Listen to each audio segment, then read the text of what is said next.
Telugu YouTube ఛానల్లో మీ వ్యాపార ప్రకటనల కోసం 9154949554కి కాల్ చేయండి. Hello everyone, welcome to KTV Telugu. Telangana అంతటా ప్రస్తుతం ఆషాఢ మాసం సందర్భంగా పండగ వాతావరణం నెలకొంది. గోల్కొండలో తొలి బోనం సమర్పించడంతో బోనాలు ధూమ్ధామ్కు అంకురార్పణ జరిగింది. డప్పు చప్పుళ్ళు, శివసత్తుల పూనకాలు, పోతురాజుల విన్యాసాలు ఆషాఢ మాసమంతా ఒక రేంజ్లో హల్చలుంటుంది. బోనాల పండుగ వెనక వందల ఏళ్ల నాటి చరిత్ర ఉంది. ఆ వివరాలు ఇప్పుడు తెలుసుకుందాం. బోనాల పండుగ అనగానే తెలంగాణ ప్రాంత ప్రజల మనసులు పులకరిస్తాయి.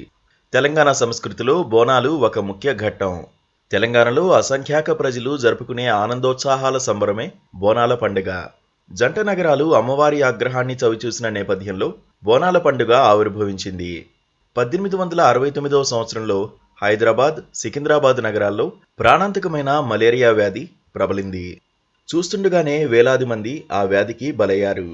ప్రకృతి ప్రకోపాన్ని గమనించిన పెద్దలు ఆ ప్రకృతి మాతను ప్రసన్నం చేసుకోవడానికి ఉత్సవాలు, జాతరలు జరపాలని నిర్ణయించారు. ఉసురు తీసే ప్రాణాంతక వ్యాధులు తమకు రాకుండా భక్తజనం అమ్మవారిని వేడుకోవాలని నిర్ణయించుకున్నారు. భోజనం అనే సంస్కృత పదానికి వ్యావహారిక రూపమే బోనం. అమ్మవారికి సమర్పించే నైవేద్యమే బోనం. ఈ పండుగకు కొత్త కుండలను మాత్రమే వాడతారు. శుచిగా పవిత్రంగా అన్నం వండి ఘటంలో అంటే కుండలో ఉంచుతారు. సదరు ఘటానికి పసుపు కుంకుమలతో పూజలు చేసి వేపాకులతో అలంకరిస్తారు. డప్పు చప్పళ్ల మధ్య మహిళలు ఊరేగింపుగా వెళ్లి అమ్మవారికి ఘటాలను సమర్పిస్తారు. ఇలా బోనం తలకెత్తుకున్న మహిళలను అమ్మ శక్తికి ప్రతీకగా భావిస్తారు. ఆషాఢ మాసంలో అమ్మవారు పుట్టింటికి వెళ్తుందన్నది భక్తుల నమ్మకం. అందుకే భక్తులు ఈ పండుగ సమయంలో దేవుని దర్శించుకుని తమ స్వంత కూతురు తమ ఇంటికి వచ్చిన భావనతో వ్యవహరిస్తారు. భక్తి శ్రద్ధలతో అలాగే ప్రేమానురాగాలతో బోనాలను నైవేద్యంగా సమర్పిస్తారు. దీనిని ఓరడి అని కూడా అంటారు. భాగ్యనగరంలో ప్రతి కోడల్లో అమ్మవారి ఆలయాలను ఆకుపచ్చని తోరణాలతో, జిగేలుమనే విద్యుత్ దీపకాంతులతో శోభాయమానంగా అలంకరిస్తారు. మహిళలు వండిన అన్నంతో పాటు పాలు, బెల్లం, కొన్నిసార్లు ఉల్లిపాయలతో కూడిన బోనాన్ని మట్టి లేక రాగి కుండల్లో తలపై పెట్టుకుని డప్పుల నేపథ్యంలో అమ్మవారి ఆలయానికి వెళ్తారు.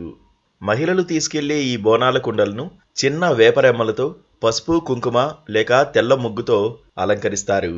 అంతేకాదు దీనిపై ఒక దీపం కూడా ఉంచుతారు. మైసమ్మ, పోచమ్మ, ఎల్లమ్మ, పెద్దమ్మ, డొక్కాలమ్మ, అంకాలమ్మ, పోలేరమ్మ, మారెమ్మ ఈ అమ్మవారి ఆలయాలన్నింటినీ బోనాల పండుగ సందర్భంగా దేదీప్యమానంగా అలంకరిస్తారు. పూర్వకాలంలో బోనాల పండుగ రోజున దుష్టశక్తులను పారదోలడానికి ఆలయ ప్రాంగణంలో ఒక దున్నపోతును బలిచేవారు. అయితే ప్రస్తుతం దున్నపోతులకు బదులు కోడిపుంజులను, మేకపోతులను బలివ్వడం ఆనవాయితీగా మారింది. దేవి అమ్మవారి సోదరుడైన పోతురాజును ప్రతిబింబించే ఒక మనిషి ఈ పండుగ సమూహాన్ని నడిపించడం ఒక ఆనవాయితీ. పోతురాజు పాత్రను పోషించే వ్యక్తి సహజంగా బలశాలిగా ఉంటాడు. ఒంటిపై పసుపు, నుదిటిపై కుంకుమ, కాలికి గజ్జెలు కలిగి చిన్న ఎర్రని ధోతిని ధరించి డప్పు వాయిద్యానికి అనుగుణంగా నర్తిస్తుంటాడు. బోనాల పండుగలో కీలకమైంది రంగం ఘట్టం. ఈ రంగం కార్యక్రమంలో పోతరాజు వేషం వేసిన వ్యక్తికి పూనకం వస్తుంది. దీంతో ఆగ్రహాన్ని తగ్గించడానికి అక్కడున్న భక్తులు కొమ్ములు తిరిగిన మేకపోతును అందిస్తారు.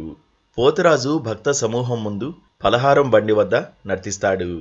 పోతురాజును పూజా కార్యక్రమాల ఆరంభకుడిగా, భక్త సమూహానికి రక్షకుడిగా భావిస్తారు. కొరడాతో బాదుకుంటూ వేపాకులను నడుముకు చుట్టుకుని అమ్మవారి పోనుకుల్లో ఉన్న భక్తురాండ్రను ఆలయంలోని అమ్మవారి సమక్షానికి తీసుకువెళ్తాడు. భాగ్యనగరంలో కులీ కుతుబ్షాల హయాంలో బోనాల ఉత్సవాలు ప్రారంభమయ్యాయి. గోల్కొండ కిల్లాలోని జగదాంబిక ఆలయంలో జరిగే బోనాలకు 500 ఏళ్ల చరిత్ర ఉంది. అలాగే సికింద్రాబాద్లోని ఉజ్జయిని మహంకాళి బోనాలకు దాదాపు 200 ఏళ్ల చరిత్ర ఉంది. అమ్మవారికి బోనం సమర్పించి మన కుటుంబం, మన సమాజం క్షేమంగా ఉండేలా పూజిద్దాం.